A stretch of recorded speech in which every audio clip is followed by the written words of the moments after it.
In MVM, low tours perform objectively worse than the high tours. It's a simple line with a simple logic, yet brings so much fire to the community. I'm not joking. Try say something that implies that new players' performances are poor. Suddenly a bunch of angry people would show up and try to burn you alive, saying that you're supporting the 𝗨𝗪𝗧𝗏. But it is a fact that many MVM players felt with their skin, including me, the man who burned $3,000 and over 2.5k hours on MVM. New players in MVM, so-called low tours, not all of them, but are bad. Disclaimer. Of course, this doesn't mean that hatred against the entire low tours is justifiable. Put down your "burn him alive, he's the 𝗨𝗪𝗧𝗏" card and stay reasonable with me through the rest of the video. Anyway, that brings us to the question. How much? How many new players are performing poorly? What classes they are prepared to choose? How much percentage do they take up in the entire player base of MVM? The answer is, we don't know. We can try to make arbitrary numbers by speculation based on our experience. But a man's memory isn't perfect, and everyone's definition of being bad is different. It's impossible to get an actual number unless someone sets a firm universal bar and collects a reasonable amount of data under it. But who would do that? Recording hundreds of games and tracking each man's performance in the server for hundreds of hours? Who would be crazy enough to do that? I did it. 100 games of 2 cities MVM compiled into one gigantic statistic.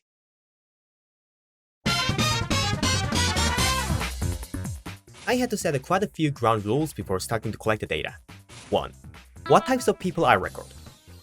I opted to record randos only, excluding party members or stream snipers.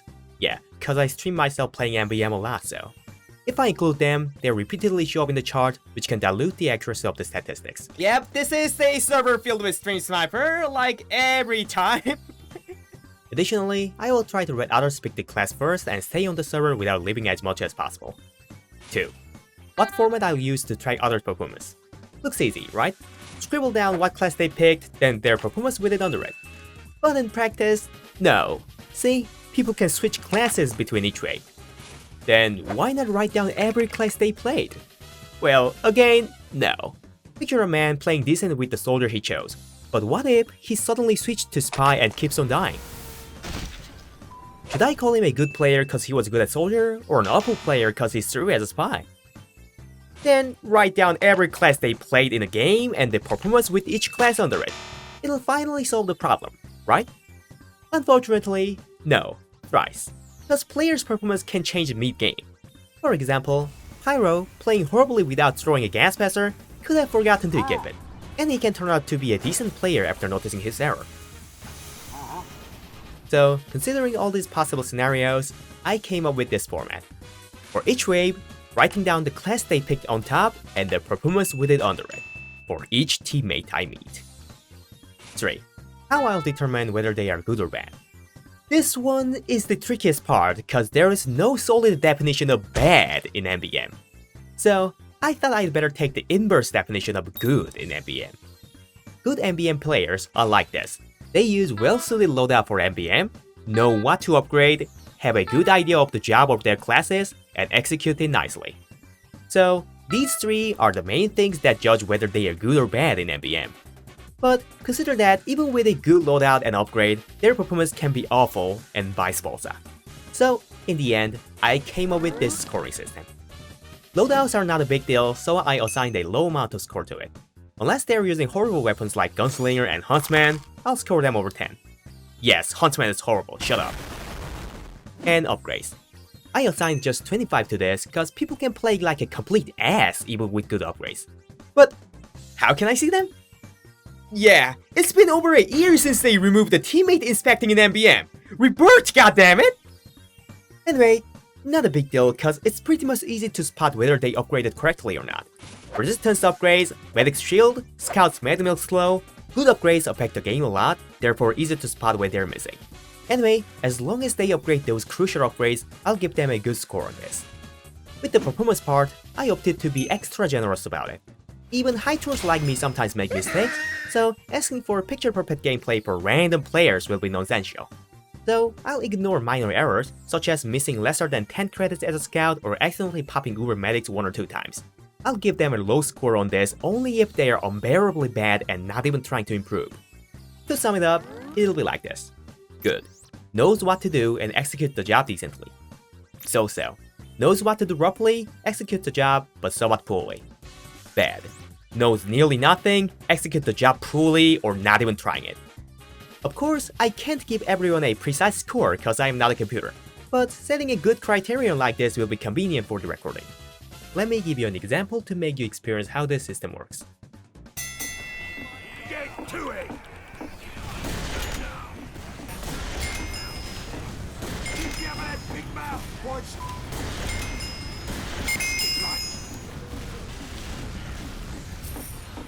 Get the money up on the cliff, please.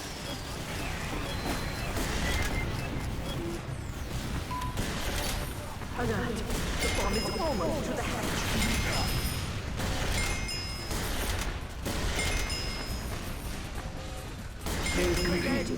But we're not done yet. Go now. Head to an upgrade station. Let's score this man. Scout's loadout was Force of Nature, Mad Milk, and Bad. Force of Nature is one of the worst primary options per scout due to his knockback, and the lack of Manowar is a bummer.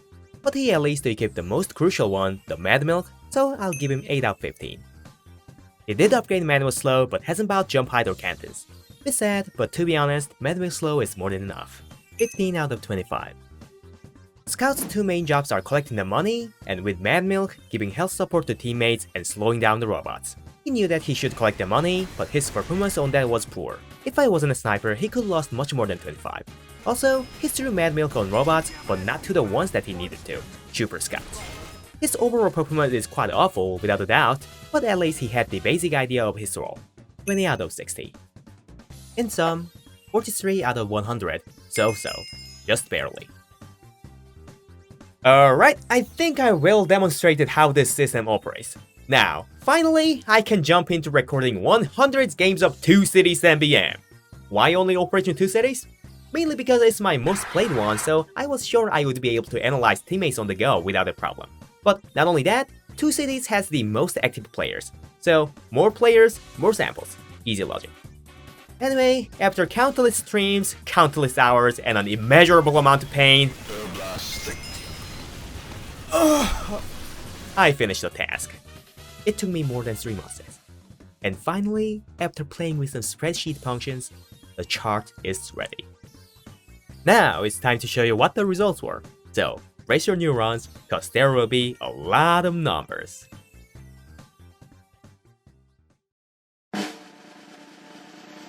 Behold the statistics chart! If you can't see what's happening, it's normal, no worries.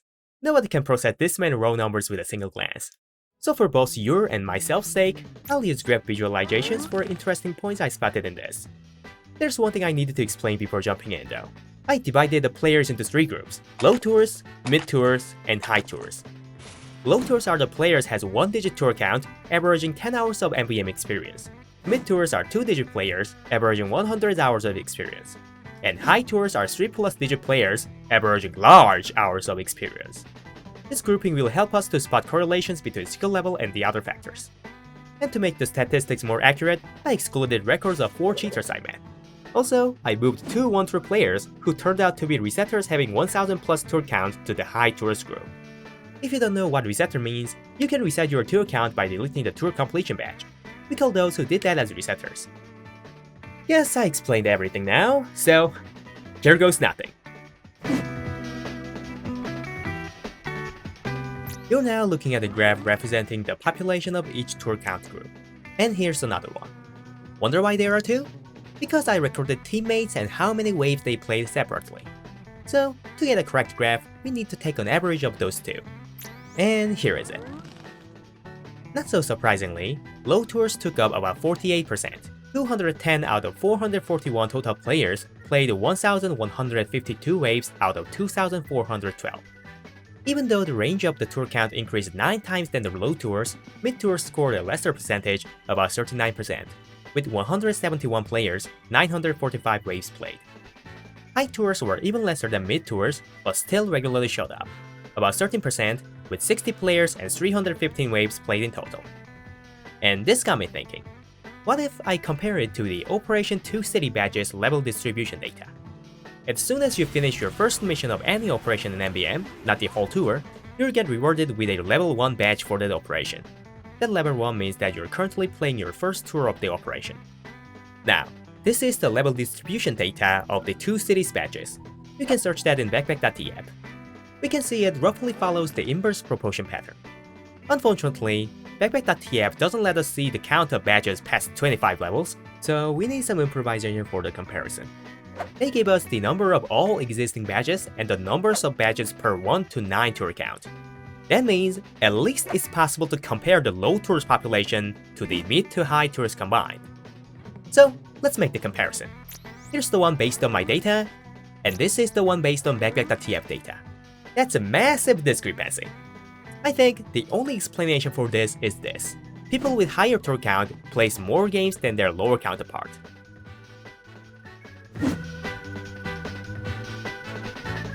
The average waves played for each group were nearly the same. I'll call it AWP from now on.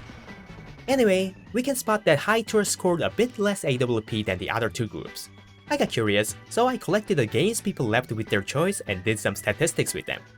There were 6 leavers in low tours, 8 in mid tours, and 4 in high tours. On a percentage basis, the chances of low tours leaving mid-game is 2.86%, mid tours is 4.68%, and high tours is 6.67%. Does this mean that the higher the tour count is, the higher they tend to leave mid-game? I don't think so. The sample size seems too small. If I had the same result with hundreds of samples, I would have agreed with it. But with 6, 8, and 4? I don't think it's anywhere near meaningful. So let's give hypothesis further research required stamp and move on. Oh, and if I happen to do more research on this, recording people leaving pre-game might bring some interesting results. Anyway, that's a story for later. Let's move on to the next topic.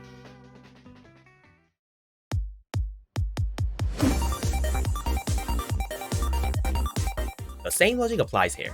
I'll take an average of player count graph and a number of waves played graph. Now, let's start up with the Scout. Scout's ping rate increased as player skill level grew.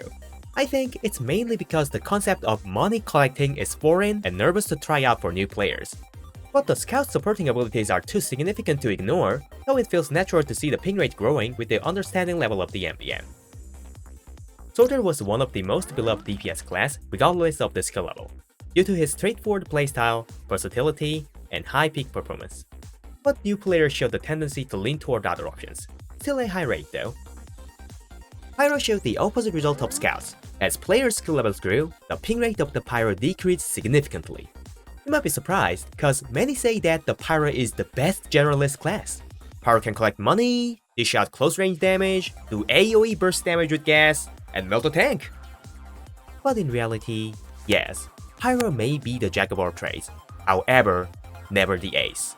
Scout is better at collecting money, Heavy is better at close range damage, Demoman and Sniper are better at AoE burst damage, and the Soldier is much more reliable generalist class.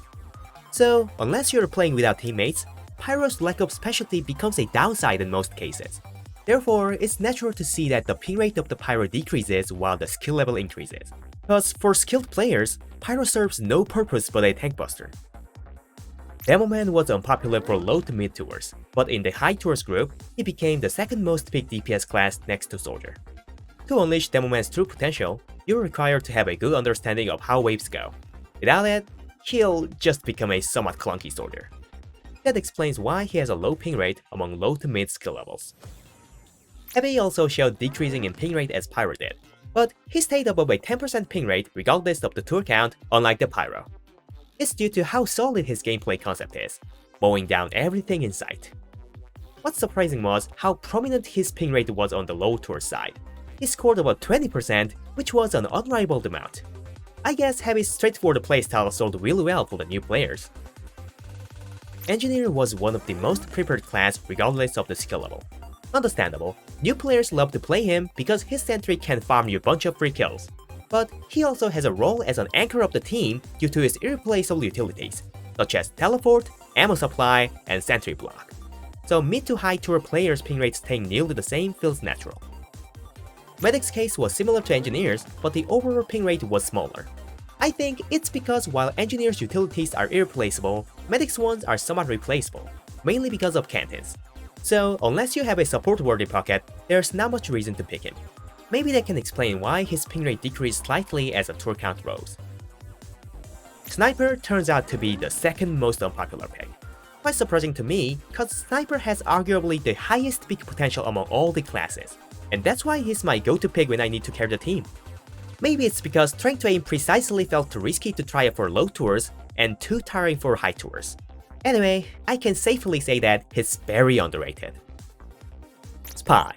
You thought Sniper's statistics were sad? Check this out. Practically speaking, nobody played Spy. Only 4 people gave him a try on the low tour side and nobody in the other groups. Sad to say, but it's pretty natural. He's way too situational class and requires you to have a decent understanding of the MVM before even giving him a fair shot. No wonder why he's unpopular. Let's check the class ping rate graph for each group before we move on to the next topic.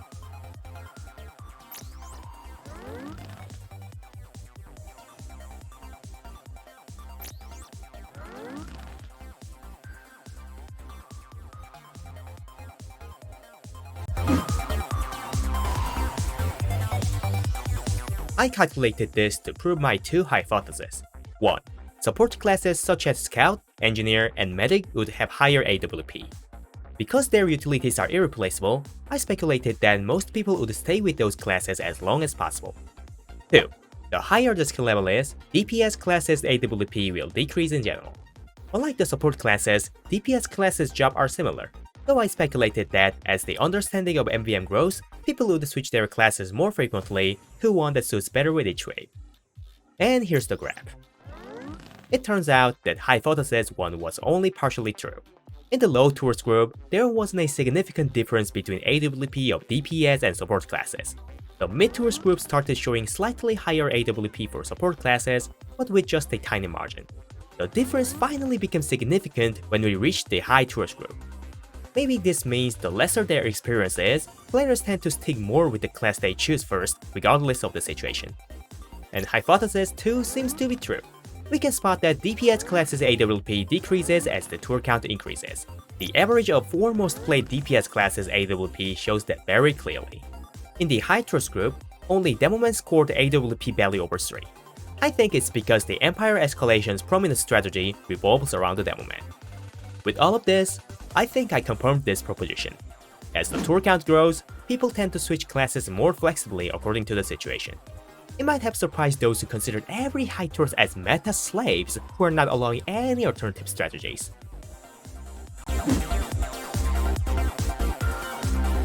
Before going in, let me recap what are good, so-so, and bad mean here. Good. Knows what to do and execute the job decently. So-so. Knows what to do roughly, execute the job, but somewhat poorly. Bad. Knows nearly nothing, execute the job poorly or not even trying it. To be honest, all that I can say is this. The more they played, the better they performed. There's nothing much to say, especially for the high tour side. Except for the demo man, every class scored 100% good. What's up with the demo? There was a guy who played while he was drunk. That's it. The mid-tours group was nearly the same. 5 out of 8 classes, excluding Spy because no one played him, were over 90% good. Though practically speaking, the result of the low tours group was the only meaningful one. Well then, let's check those out for each class one by one, like we did with the ping rate. Scout showed good performance in about 79% of the cases. It's a surprising result considering that Scout had the 4th lowest ping rate, which was 7.7%. Guess this implies that people who know how to play him picked him in the most case.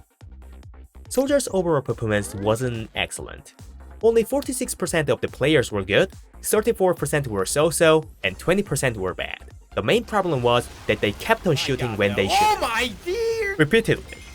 Of course. Misfire Rocket has the potential to ruin the game plan for others, so no wonder why many players got recorded as bad. However, Pyro showed worse results than the Soldier. Only 30% of the players were good, 35% were so-so, and 35% were bad. So, by the chart, if you meet a random Pyro with a low tour count, there's only 30% chance of them being good. Bad Low-Tour Pyro stereotype was not an outcome of squeakings of toxic high tours in their period. They were that bad. It all comes down to the fact that Pyro's troll potential is the highest among all the classes. Short range the primary, forcing you to get into close quarters, which is dangerous, spammable knockback, which can easily disrupt teammates' gameplay, overpowered but single-time use weapon requires you to know when to hold. With the control of an ignorant player, Pyro can become a self-aware nuclear bomb for your team. No wonder why Pyro had the second highest bad percentage among all the classes. No, wait. Second highest? Yes, surprisingly, the worst performed class for the Low-Tours group wasn't the Pyro. It was the Demoman. Only 10% of the people were good, 37% were so-so, and a whopping 53% got recorded as bad. How this is even possible when the Demoman has little to no troll potential compared to Pyro? I assume that it's mainly because of the alternatives. Don't take me wrong, Demoman's peak potential is crazy, but he requires you to memorize the mission to unleash it. If you're a new player, why would you play him then, when there are not one, not two, but three much easier to use alternative DPS classes? Because of that, new players rarely pick the Demoman in the first place. We can confirm it by looking at his ping rate again. 6.8%, third lowest. Consider that second and first were Sniper and Spy. So, practically speaking, he was the lowest. That means what's left on the chart was clueless players playing him without knowing what to do, ultimately making Demoman the highest bad percentage recorded class. Also, the same don't want to try out Demoman mindset showed in the mid-tours group. Lowest ping rate and high bad record percentage. The Demoman was the only class that scored under 80% good in the mid-tours group. And remember that I said every class scored 100% good in the high tours group? Except for the Demoman because of that one drunken guy? So, according to the chart, Demoman was the worst performed class regardless of the skill level. Oh god, I'm sorry, Demo. Here, you could use some drink. Bloody hell! Heavy was overall decent. 57% recorded good performance, 36% were so-so, and only 7% got recorded as bad. Understandable result because it's hard not to be helpful as Heavy in MVM. Heavy's not very effective in long range, so he's unlikely to pop the Uber medics. Also, he's not a projectile class, so teammates are safe from possible reflected projectiles. The only way he can throw is upgrading an obscure knockback range upgrade that has an unintuitive way to activate that needs you to charge the gauge by dealing the damage before using it, and spam it. Compare that with this fucking thing. No wonder why Heavy recorded the second lowest bad percentage next to Scout. Surprisingly low amount considering that Heavy had about 2.6 times bigger ping rate than the Scout. Engineer was quite similar to the Heavy. 53% good, 33% so-so, 14% bad. As long as you're placing the buildings in the correct positions, Engineer pick is hard not to be helpful too. But many new players tend to play as a turtle in a shell, as they did in casual. Guess that explains the higher bad percentage compared to the Heavy. Medic was somewhat extreme version of the Heavy, I'd say. It showed 70% good, 18% so-so, and 12% bad. Medic is also a class that's hard not to be helpful, but it seems that how to pop the shield wasn't very intuitive for the new players. For those who don't know, the mouse wheel click is the default setting. You can also change it by editing the bind on a special attack. Anyway, higher good percentage ratio, but the bad side stayed similar to the Engineer. Sniper showed 42% good, 32% so-so, and 26% bad. But the sample size was too small to have a meaningful analysis. The ping rate in the Low-Tours group was 2.8%, so. However, it was interesting that it showed similar results as the Soldier, but with the opposite reason. Soldier's bad performance resulted when he hit the things that he wasn't supposed to touch, but the Sniper's bad performance resulted when he failed to hit the things that he needed to clear. Skill issue at its finest. Spy had little to no samples, so I'll dismiss it. Seriously, what can I do with the recording of 4 men playing him in a total of 6 waves? And do you see that one wave recorded as good? That was the last wave Spy switch. So practically speaking, 100% of them were bad. All that I can say is that he's a trap for new players. Here's the performance graph for each tour count again. Let's take a look before we move on to the next one.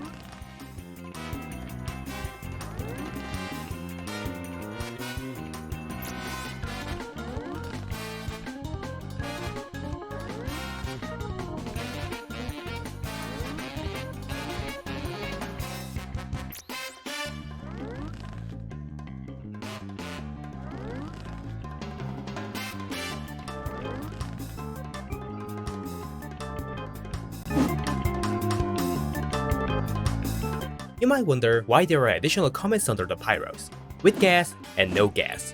Simply because I really wanted to bust this widely spread myth among the high tours, whether they are toxic or not. Are all gas passers using pyros dumb? So I tracked each of pyro secondary and sorted them into 3 groups, with gas, no gas, question mark. The question mark means they haven't shown what secondary they were using. How that's even possible, you ask? 𝗦𝗢𝗘𝗖𝗜𝗓𝗧 final wave. This wave is unique. The main robots you need to defeat for this wave are 3 tanks. Only 3 tanks. And the best tank buster class is a Flog Pyro. Yeah, of course this happens. It's impossible to track each man when everyone's playing the same class, so I'll attach another version of Pyro Statistics excluding 𝗦𝗢𝗘𝗖𝗓𝗧 final wave Pyro switchers, to make the statistics more accurate. Let's start by checking the high tours Pyro statistics. Only 6 players played in a total of 9 waves, and all of them were good. Nothing was changed when I exclude 𝗦𝗢𝗘𝗖𝗓𝗧 last wave Pyro switchers too. The only conclusion I can come up with this result is this: high tours doesn't give a shit about the Pyro. Almost every Pyro player in mid tours used the Gas Passer, nearly 76%. It gets much higher when we exclude the 𝗦𝗢𝗘𝗖𝗓𝗧 final wave Pyro switchers from the data, 91%. Anyway, over 80% performed good. Now here's the main part. In the low tours group, 43 players played 144 waves, and 75% of the cases, they equipped the gas. Only 19% had no gas. After excluding 𝗦𝗢𝗘𝗖𝗓𝗧 final wave Pyro switchers, the number became 79% and 20%. Gas Passer Pyro showed only 22.1% good record ratio, while Bad one was 32.6%. Does this mean that the myth was true? No. The problem wasn't the Gas Passer. I mentioned earlier, Pyro becomes a self-aware nuclear bomb if the pilot isn't right. And the Gas Passer, yes, can be mildly irritating to play with its user, but we can't deny that it redeemed many less experienced Pyro's gameplays. Then, what will happen if we remove the Gas Passer from those players' hand? They became a fucking self-aware 𝗬𝗓𝗏𝗧! 57.6% bad! So, the truth is, the every Gas Passer Pyros are dumb myth was aiming at the wrong point. Not the gas, but the Pyro itself was the main problem. Short-ranged gun, pitiful DPS, extremely situational minor upside traded with the highest throw potential. Gas Passer was just a popular secondary weapon among the Pyro players.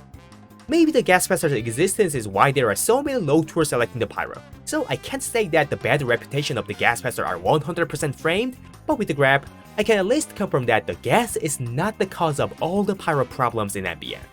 And as long as Pyro's inherent limitations stay unchanged, I don't think average low tour Pyro's bad performance will ever improve. That's my final thought on this.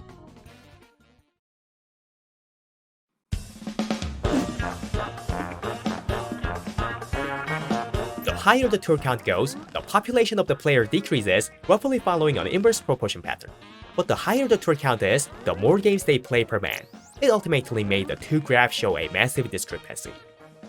Average waves played, AWP, were similar across all tour count groups. There's a possibility that high tours has a higher chance of living in mid-game, but further research is required to confirm that. Low tours prefer to pick a class with a straightforward playstyle, such as a heavy, engineer, and medic. Mid tours prefer to pick a more versatile and crucial class than the low tours, such as a soldier, scout, and engineer. High tours showed nearly the same tendency as the mid tours, but the demo man ping rate increased significantly. It clearly shows that their understanding level of MVM is much higher. Sniper and Spy were 2 classes with the least amount of occurrence, due to many factors such as their high skill floor, required situational conditions, and foreign playstyle. People just haven't given them any love. It's a shame, considering that their peak potential is astonishing.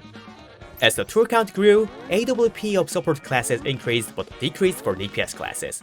It implies that the higher the player's skill level is, the more likely they'll switch the class according to the situation.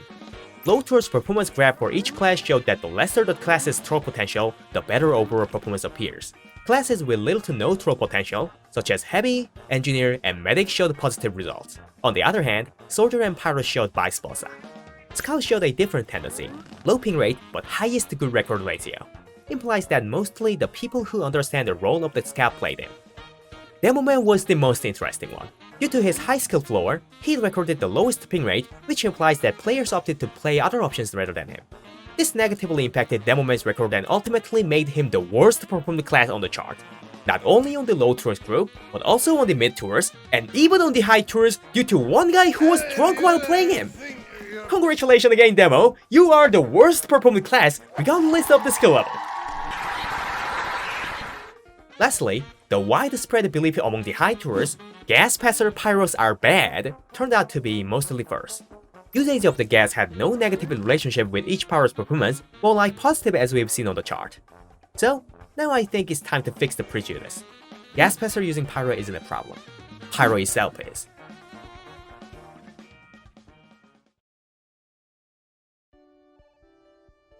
You might ask, so what? What's the point of this video? Aren't you promoting the hatred against the low tours by showing how bad they are? Isn't this video just propaganda for gaslighting the innocent new players? No, it's just statistics, consisting of fair and neutral information, the numbers.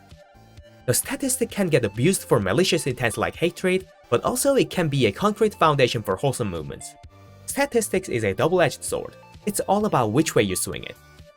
So, I'll let you decide how to interpret and what to do with these results. I hope this video helped people to grow their understanding of the MVM player base, such as why low tours prefer certain classes and playstyles, and why high tours dislike certain types of teammates. Because I believe that the more people know about the topic, the more reasonable they can get when dealing with the issue. We have seen too many worthless arguments between high and low tours, ultimately leaving nothing but hatred aimed at each other. Resolving that one day is my goal, so I hope this video can be the first step toward it. I mean, MVM is a co-op game mode for entertainment. Hating others in it is meaningless, whether you're low or high tour. Just let's be altruistic a bit more. That's all that I hope. And, of course, these statistics aren't perfect. There was one huge factor that might have diluted the accuracy of it. The presence of me, myself. I showed up on every game listed on this chart.